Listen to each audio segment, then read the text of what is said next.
علی بھائی اگلا سوال ہے، قرآن حکیم میں دو فرشتوں ہاروت اور ماروت سے متعلق بھی ڈسکشن ہوئی ہے، لیکن برصغیر پاک و ہند کی مسلم عوام میں جو واقعہ بیان کیا جاتا ہے وہ تو انتہائی شرمناک ہے، بلکہ فرشتوں کی توہین پر مبنی ہے۔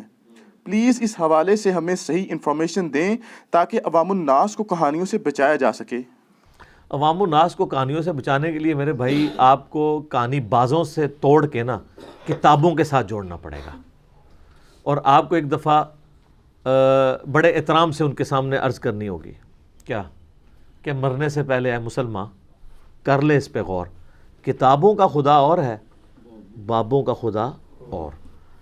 تو کتابیں آپ کو بتائیں گی اتھینٹک سورس سے جو چیزیں آئی ہیں کہ کیا چیز حق ہے اور کیا باطل ہے۔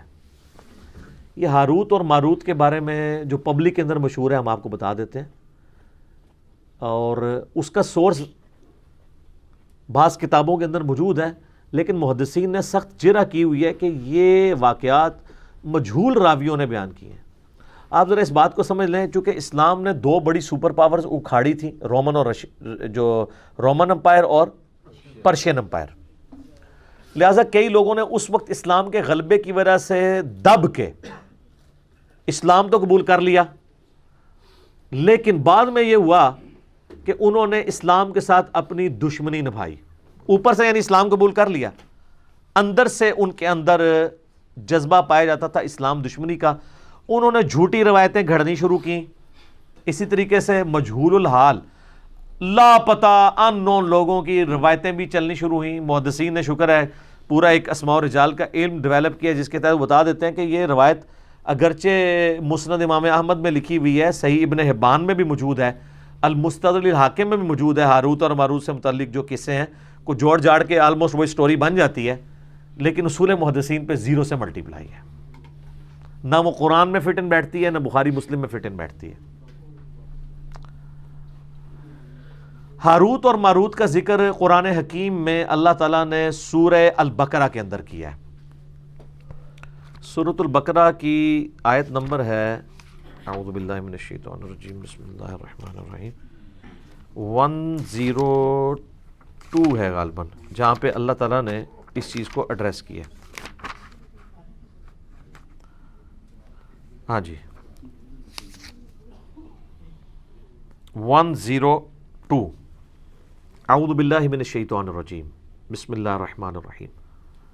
اللہ تعالیٰ یہودیوں کا ذکر کر رہا ہے کہ یہودیوں نے جب پیغمبروں کی تعلیمات کو پس پش ڈال دیا تو اس کا اینڈ رزلٹ پھر یہ ہوا کہ تعویذ دھاگوں کے پیچھے پڑ گئے۔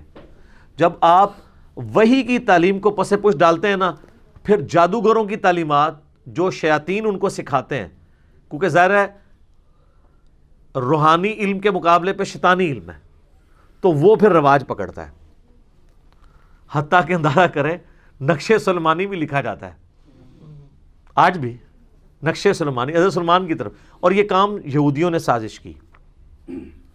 یہودیوں نے کیسے سازش کی؟ انہوں نے سازش اس طرح کی کہ حضرت سلمان علیہ السلام کو اللہ تعالیٰ نے بڑے غیر معمولی معجزات دیے تھے۔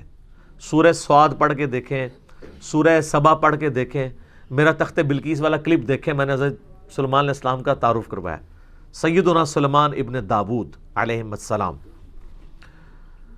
ان کو پرندوں کی بولیاں اللہ نے سکھائی تھی، ہواؤں پہ ان کی حکومت تھی، صبح اور شام کی ان کی جو ٹریولنگ ہے وہ ایک ایک مہینے کے برابر وہ تخت پہ سفر کرتے تھے، پہاڑ ان کے ساتھ تسبیحات کرتے تھے، جنات ان کے لیے مسخر تھے جو سمندروں میں غوطے لگاتے تھے، بڑی بڑی عمارتیں اور تماثیل ان کے لیے وہ کریٹ کرتے تھے۔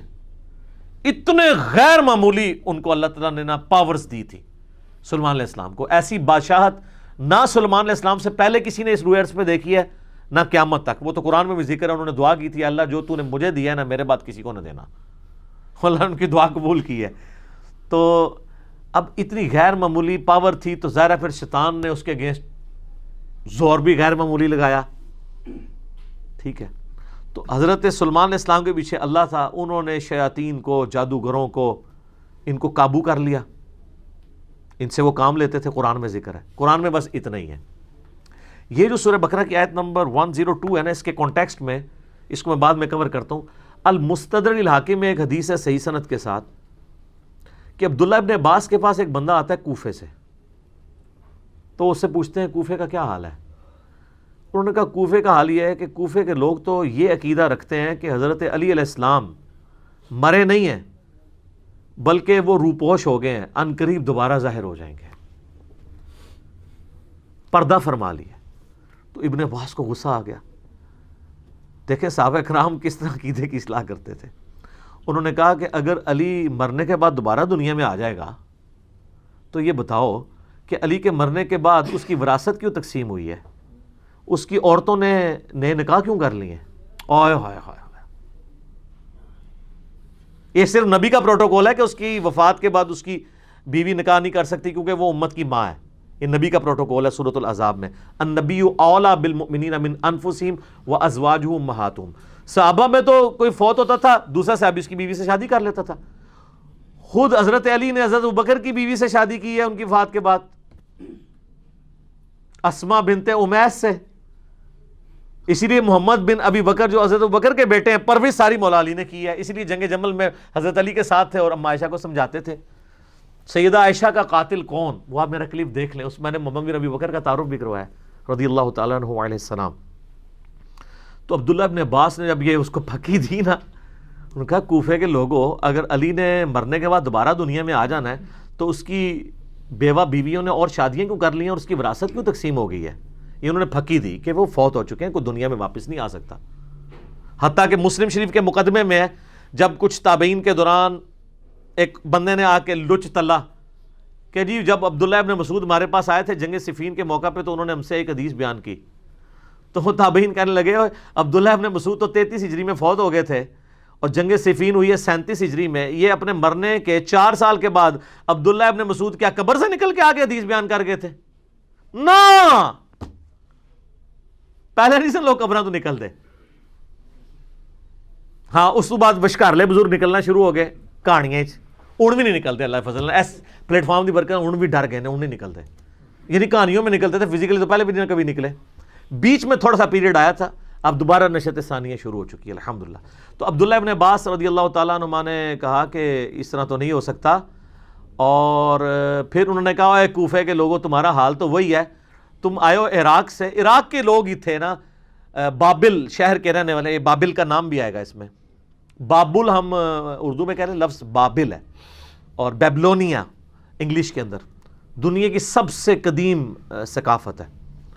تو یہ تم لوگ ہی تھے نا, جو تمہارے لوگوں کا تو صاحب وہی ہے جو سلمان علیہ السلام نے جب جنات کو قابو کیا تو ابن عباس نے کہا, اور ان کی وہ ساری شیطانی کتابیں جو ہیں جو ان کو شیاطین کچھ خبریں دیتے تھے فرشتوں سے چوری کر کے, تو اس میں جھوٹ ملا کے وہ پبلک کو بتاتے تھے, وہ ساری کتابیں قبضے میں لے کے نا سلمان علیہ السلام نے نا اپنے محل کے اندر دفنا دی اپنی کرسی کے نیچے. ان کا رعب تو آپ کو پتا تھا نا, قرآن میں آتا ہے کہ فوت ہونے کے کتنے عرصے بعد تک بھی جنوں کو نہیں پتا چلا, تو ان کی کرسی کے نزدیک کس نے لگنا تھا. بہرحال جب یہ معاملہ حضرت سلمان علیہ السلام فوت ہو گئے, بعد میں لوگوں نے ان کی کرسی کے نیچے سے, انہوں نے کہا پتہ نہیں کرسی میں کوئی ایسی طاقت ہے, وہ جب کھدائی کی تو وہ کتابیں نکل آئیں. انہوں نے کہا اچھا یہ سلمان تو جادوگر تھا, یہ جادو کی خزانے ہمارے ہاتھ لگ گئے ہیں, یہ ان کتابوں کے ذریعے وہ سارے کام کرتا تھا. ان کے ماننے والوں نے ان کو جادوگر کہہ دیا, کہتے ہیں یار جادو کے بغیر تو اتنا غیر معمولی علم ہو ہی نہیں سکتا. تو اللہ تعالیٰ نے پھر اس کی نفی کیا. پھر ابن عباس نے کہا کہ قرآن پڑھ کے دیکھو, اللہ نے سلمان علیہ السلام کو بری کیا اس سے. اور پھر انہوں نے سلمان علیہ السلام سے متعلق آیت نمبر سورۃ البقرہ کی 102 پڑھی. ابن عباس نے اعوذ باللہ من الشیطان الرجیم, واتبعوا ما تتلو الشیاطین علی ملک سلیمان, اور سلمان علیہ السلام کے دور حکومت کے اندر لوگوں نے پیروی شروع کر دی شیاطین کی اوپر جو چیزیں نازل ہوتی تھیں جادوگری. وما کفر سلیمان, سلیمان نے کبھی کفر نہیں کیا. ہائے ہائے ہائے, سلمان جادوگر نہیں تھا, وہ اللہ کا پیغمبر تھا. ولیکن الشیاطین کفروا, بلکہ شیطانوں نے کفر کیا. یعلمون الناس السحر, وہ لوگوں کو جادو سکھاتے تھے. وما انزل علی الملکین ببابل ہاروت و ماروت, اور جو ہم نے نازل کیا تھا بابل شہر میں, بیبلونیا میں, ہاروت اور ماروت 2 فرشتوں کے اوپر. وہ بھی ایک علم تھا جو لوگوں کی آزمائش کے لیے تھا، ایک جادو کا علم، ایک وہ علم. کیونکہ اللہ تعالیٰ نے کہا کہ سلیمان علیہ السلام چلے گئے ہیں تو اب ذرا چیک تو کیا جائے نا کہ ان کے پکے مخلص ساتھی کون سے ہیں. کئی لوگ تو وہیں پہ ہی ختم ہو گئے نا، جب وہ کتابیں نکلی تو وہ سفلی علوم کے اندر پڑ گئے. جو باقی بچے تھے اللہ نے کہا ان کو بھی میں ذرا آزماؤں گا. سر اللہ چیک تو کرتا ہے نا کہ نبی کے جانے کے بعد انہوں نے کوئی تعلیمات چھوڑ تو نہیں دی. تو اللہ تعالیٰ نے 2 فرشتے وہاں بھیج دیے جو لوگوں کو ایسا علم سکھاتے تھے جس کے ذریعے میاں بیوی میں جدائی ڈال دی جائے. اب یہ بعض لوگ کہتے ہیں نہیں جی فرشتے اس طرح کا برا علم کیسے سکھا سکتے ہیں. وہ یار قرآن میں لکھا ہے کہ وہ آزمائش کے لیے تھا. اور اللہ تعالیٰ نے، شیطان کو کس نے پیدا کیا؟ اللہ نے آزمائش کے لیے پیدا کیا نا. ٹھیک ہے نا. ہم کیا کہتے ہیں؟ من شر ما خلق، اے اللہ میں ہر اس چیز کے شر سے تیری پناہ میں آتا ہوں جو پیدا تو نے کی ہے. تو فرشتوں کو اللہ نے آزمائش کے لیے بھیجا ہے. انہوں نے کفر نہیں کیا تھا بلکہ آزمائش کے لیے انسانی شکل میں آئے. اللہ نے ان کو کہا، لیکن دیکھیں ساتھ وہ کلیئر کرتے تھے وما يعلمان من احد، وہ کبھی بھی کسی شخص کو وہ علم نہیں سکھاتے تھے حتی یقولا، جب تک کہ وہ دونوں اس کو یہ نہ کہہ دیں انما نحن فتنہ، دیکھو اللہ نے ہمیں تمہاری آزمائش کے لیے بھیجا ہے، فلا تکفر، کفر نہ کرنا، ہم سے یہ علم نہ سیکھو. یار اس سے بڑی اور ننگی بات ہو سکتی ہے کہ فرشتہ انسانی شکل میں آئے اور وہ آ کے کہے کہ میں تمہیں ایسا علم سکھاتا ہوں جس کے ذریعے تم میاں بیوی میں جدائی کروا سکتے ہو اور کسی کی بیوی کو اپنے ساتھ لگا سکتے ہو اس سے طلاق دلوا کے، لیکن یہ کرو گے تم کفر، اور اللہ نے ہمیں تمہاری آزمائش بنایا ہے، یہ سیکھنا نہیں ہے ہم سے. پھر بھی وہ کہا نہیں سر تھوڑا جیسے سکھا دو، تو اس کا مطلب ہے تھڑک گئے. اور ایک طرف ہمارے نبی کے اصحاب ہیں، نبی علیہ السلام دنیا سے چلے گئے ہیں، کتنے قبائل مرتد ہو گئے ہیں. اور حضرت ابوبکر کہہ رہے ہیں کہ اگر جنگل کے درندے بھی آ کے مجھے کاٹ دیں تو جو اللہ کے نبی کے زمانے میں ایک رسی بھی دیتا تھا زکوٰۃ میں نہیں دے گا، نہ میں قتال کروں گا، اکیلا مجھے کرنا پڑے. ہزاروں لوگ مرتد ہو گئے ہیں اور صحابہ کے کانفیڈنس نے اتنی کم مین پاور کے ساتھ رومن اور پرشین امپائر اکھاڑ کے رکھ دی ہے. اور ایک یہ سلیمان علیہ السلام کے ساتھی ہیں کہ دنیا سے گئے ہیں تو کس کام میں پڑ گئے. اتنی واضح بات سننے کے بعد جب فرشتے ان کو کہہ رہے ہیں کہ دیکھو اللہ نے تمہیں آزمائش بنایا ہے، ہمیں تمہارے لیے آزمائش بنایا ہے، ہم سے نہ سیکھو. فَيَتَعَلَّمُونَ مِنْهُمَا مَا يُفَرِّقُونَ بِهِ بَيْنَ الْمَرْءِ وَزَوْجِهِ، اور وہ ان کو سکھاتے تھے ایسا علم جس کے ذریعے میاں بیوی میں جدائی ڈلوا دیں.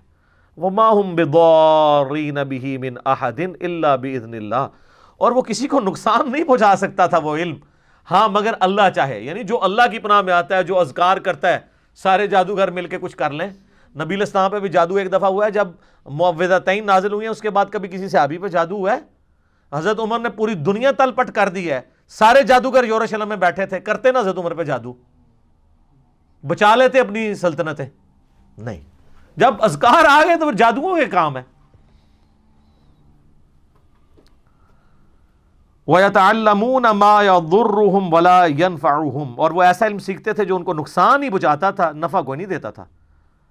وَلَقَدْ عَلِمُوا لَمَنِ اشْتَرَاهُ مَا لَهُ فِي الْآخِرَةِ مِنْ خَلَاقٍ، اور بے شک ان کو وہ خوب تھا، علم تھا اس بات کا کہ وہ اس چیز کے خریدار ہو رہے ہیں کہ اس کے بدلے آخرت میں ان کو کچھ نہیں ملنے والا. وَلَبِئْسَ مَا شَرَوْا بِهِ أَنفُسَهُمْ، کیا ہی برا سودا انہوں نے خریدا اپنی جانیں بیچ کے. لَوْ كَانُوا يَعْلَمُونَ، کیا وہ کاش وہ جان لیتے کہ انہوں نے اپنی آخرت برباد کر دی اس علم کے ذریعے. تو یہ تو سر صحیح مسلم میں بھی حدیث ہے نا کہ شیطان کا تخت پانیوں پہ ہے، عین ممکن ہے برمودا ٹرائنگل پہ لگا ہو. شام کے وقت سارے اس کے کارندے اس کو کارگزاری سناتے ہیں، آج میں نے فلاں شخص سے فلاں گناہ کرایا، فلاں سے فلاں کرایا، فلاں سے فلاں کروایا. کوئی امپریس نہیں ہوتا. ایک اس کا شاگرد آ کہتا ہے میں نے آج میاں بیوی کے درمیان جدائی کروا دی ہے. وہ اس کو گلے لگا کے ملتا ہے، وہ بھائی تو صحیح کام کیتا ہے، کیونکہ تمدن کی جڑ ہی کٹ جائے گی جب میاں بیوی علیحدہ ہوں گے، اولاد بھی ختم، مینٹل ماڈلز بدل گئے، معاشرے کے لیے ناسور بن جائیں گے. تو یہ فتنہ شیاطین والا ہے. قرآن میں بھی آیا کہ میاں بیوی میں جدائی، اور یہاں پہ بھی میاں بیوی میں جدائی شیطان ڈلوا کے خوش ہوتا ہے. تو وہ کہتے ہیں ہاروت اور ماروت جو ہے نا، یہ وہ ہے جو احادیث میں لکھا ہوا ہے مضبوط روایتوں کے اندر، المسند الحاکم میں مجھے اس کا نمبر بھی بائی چانس یاد ہے, اگلے دن بھی کسی نے پوچھا تھا, 3051 اور 52 نمبر آپ دیکھیں. اس میں کمزور روایتیں بھی ہیں کہ جی وہ کہتے ہیں کہ جی یہ بھی روایت ہے مسند احمد میں, ابن حبان میں, المستدرک الحاکم کے اندر, لیکن کہانی ہے, مجہول ہے اس کے راوی بیان کرنے سے. وہ کہتے ہیں کہ جی وہ فرشتوں نے اللہ کو کہا کہ اللہ تو نے اس کو خلیفہ بنا دیا, یہ تو زمین میں گناہ کرتا ہے, تو اللہ نے فرشتوں کو چیلنج دیا کہ اچھا جی کوئی نیک 2 فرشتے لے آؤ اپنے. میں تمہیں بتاتا ہوں نا, انسان کے بارے میں تم یہ بات کرتے ہو, یہ کسی دکھی انسان نے بیٹھ کے سٹوری گھڑی ہے کہ اسی بڑے ہوتے ہیں, اتے آؤ, لقد خلقنا الانسان فی احسن تقویم. لیکن آگے بھی ہے, جب آپ برائی پہ اترتے ہیں ثم رددناہ اسفل سافلین. ہاں واقعی اگر آپ بن جائیں ابو بکر, عمر, عثمان و علی, تو کوئی آپ کے مقابلے کا نہیں ہے. تیرے ہوتے جنم لیا ہوتا تو فرق تب پڑتا جب تیری تعلیمات پہ بھی عمل کرتا, ورنہ چاہے اس زمانے جمے چاہے آج جمے, فرق کو نہیں کرنا پینا, رفع دین پھر بھی نہیں تو کرنا, جو مرضی ہو جائے, اللہ یہ کہ تو حق کو ایکسیپٹ کر لے. تو ان روایتوں میں ملتا ہے کہ وہ فرشتوں نے 2 بندے اپنے سب سے لائق فرشتے چنے, ہاروت اور ماروت. کہانی ہے میں سنا رہا ہیں, ان کو اللہ نے انسانی شکل میں بھیجا اور انسانی کمزوریاں بھی ساتھ لگا دیں, یعنی شہوت بھی اور یہ, اور ایک عورت کو ان کے لیے فتنہ بنا دیا, زورا نام تھا. ٹھیک ہے, وہ کہتے ہیں 17 زورا بھی وہی عورت ہے, وہ آندھی ہے, میں تمہیں دسنا کیویں آندھی ہے. وہ کہتے ہیں فرشتوں کو اس نے زورا بی بی نے آ کے کہا, جو یعنی یہ ایک کہانی ہے, کہانی شریف, کہ جی تم 3 آپشن ہیں, مجھ سے بدکاری کر لو, ان کا استغفر اللہ گناہ ہے, یہ بچہ قتل کر دو, انہوں نے کہا یہ تو بہت بڑا گناہ ہے, یہ شراب پی لو. تو کوشش کرتی رہی, الٹیمیٹلی انہوں نے کہا تینوں میں سے سب سے کم گناہ شراب پینا ہے. شراب پی لی, تو شراب پینے کی وجہ سے انہوں نے بدکاری بھی کر لی اور بچہ بھی قتل کر دیا. اور پھر اللہ نے کہا کہ اب میں تمہیں عذاب دوں گا, تو انہوں نے کہا یا اللہ ہمیں تو دنیا میں عذاب دے دے, آخرت کا عذاب تو بہت سخت ہے. تو وہ عراق میں ایک کنواں, آج بھی لوگ زیارت کے لیے جاتے ہیں, کہتے ہیں اس کنویں میں الٹے لٹک رہے ہیں. اچھا وہ انسانی شکل میں آئے تھے نا, تو لٹکے ہوئے نظر آنے چاہیے نا, جدو دے لٹکے نے پھر دوبارہ فرشتے بن گئے نے. کیوں ایویں کہانی, نظر تو کوئی نہیں آ رہا ہے, جھوٹ ہے. وہ باقاعدہ اسلام کے تاریخی مقامات میں لوگ جاتے ہیں, وہاں کہتے ہیں جی ٹنگے نے کتنے نے دکھاؤ نا ٹنگے ہوئے, تو کہتے ہیں انہوں نے. ایک سٹوری ہے. دوسری سٹوری ہے کہ وہ جو زورا بی بی تھی نا, جو ہے ہی کوئی نہیں تھی, انہوں نے فرشتوں سے کہا کہ اچھا تم تو آسمان تک جاتے ہو, تو مجھے کوئی نہ ایسا منتر سکھا دو جو میں بھی پڑھوں تو آسمانوں تک پہنچ جاؤں, تو ٹھیک ہے میں پھر تمہارے ساتھ وہ برائی کرنے کے لیے آمادہ ہو جاؤں گی. تو ایک فرشتے نے انکار کر دیا, دوسرے نے کہا کہ ٹھیک ہے میں سکھا دیتا ہوں, اللہ بڑا غفور رحیم ہے, مجھے معاف کر ہی دے گا. یہ بھی لکھا ہوا ہے اس میں جو آپ بھی کر رہے ہیں. پوری سٹوری لو نا, تو آڑے بھرا سی جڑے جعلی ہاروت ماروت نے. تو اس نے اس کو منتر سکھا دیا. جب منتر سکھایا تو وہ عورت اس منتر کے ساتھ اوپر چلی گئی, تو وہ اللہ تعالیٰ نے اس کو سزا کے طور پہ زورا 17 بنا دیا. زورا بنائی ہے انہوں نے, کہانی شریف ہے. اچھا, اور کہتے ہیں وہ جو فرشتہ تھا, دونوں فرشتوں کو اللہ تعالیٰ نے عذاب میں ڈال دیا. یہ سب کہانی ہے. اصل چیز یہ ہے جو اس کے اندر سبق لرن کرنے والا تھا, وہ یہ تھا کہ نورانی علم کو, وحی کی تعلیمات کو, روحانیت کو چھوڑ کے شیطانیت کے پیچھے نہ پڑو. وہ لوگ چلے ہوئے ہیں. سلمان اسلام کی اللہ نے قرآن میں صفائی بھی پیش کر دی, پھر بھی نقش سلمانی آج بھی چل رہا ہے. اللہ تعالیٰ نے قرآن میں حضرت عیسیٰ علیہ السلام کی امام الموحدین ہونے کی گواہی دے دی, شرک سے بیزاری کی گواہی دے دی, پھر بھی آج ان کے نام کے اوپر 2.25 ارب لوگ شرک کر رہے ہیں. تو اللہ نے تو یہی کیا کہ آپ کو بتا دیا, اب آپ نے نہیں ماننا تو آپ نہ مانیں. تو یہ ہاروت اور ماروت کی یہ سٹوری ہے, لہٰذا یہ جہاں کے بھی آپ کو ملے. ایون حافظ ابن کثیر نے بھی یہ روایتیں نقل کی ہیں, کچھ کا تو انہوں نے رد کیا ہے, کچھ پہ خاموشی اختیار کر لی ہے, کچھ پہ وہ خود پھر مانتے ہیں کہ یار یہ روایتیں تو ایسی ہیں, پھر وہ کہتے ہیں نہیں ہے انٹرسٹنگ ہے, میں بیان بھی کر دیتا ہوں, کیونکہ لوگ کہانی بھی سنتے ہیں نا. تفسیر ابن کثیر میں یاد رکھیے گا 20% سے زیادہ کہانی ہے اس کے اندر بھی. ادھر بھی صرف جو حدیثیں ہیں نا اور صحیح سند سے وہی لینی ہے آپ نے. جیسے مسلم شریف کی شرح میں جو شرح میں اسے کہتا ہوں جو لکھتے ہیں مولوی حاشیے میں, اس کو نہیں آپ نے دیکھنا, آپ نے وہ مولانا شریف ہے, مولانا شریف کو مسلم شریف سے نکال کے مسلم شریف کو پاک کرنا ہے. اس طریقے سے تفسیر ابن کثیر میں بھی جو احادیث ہیں جن کی پوری اسناد ہیں ان کو آپ نے دیکھنا ہے, اور وہ سند بھی صحیح ہو. باقی جو سٹوریاں اللہ معافی دے ابن کثیر میں ایسی ولگر قسم کی اسٹوریاں لکھی ہیں جو بیان بھی نہیں ہو سکتی، تو وہ انہوں نے کہانی اسرائیلی روایات لکھ دی ہیں. میں بتا رہا ہوں نا کہ اسرائیلیات ہمارے اندر آئی ہیں. شروع میں جو نیو مسلم تھے نا، انہوں نے اسرائیلی روایات بیان بھی کی ہیں. ایسی روایات جو قرآن و سنت سے نہ ٹکراتی ہوں، ہم نہ ان کو مانتے ہیں نہ انکار کرتے ہیں، کیونکہ بخاری میں نبی علیہ السلام نے منع کیا اس سے، لیکن مانتے بھی نہیں.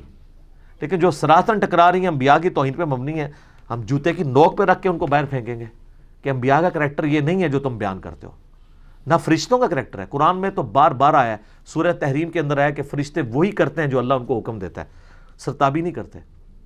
اور یہاں پہ میں ضمناً عرض کر دوں ایک بات، قرآن میں 7 دفعہ آیا کہ اللہ نے فرشتوں کو حکم دیا کہ سجدہ کرو.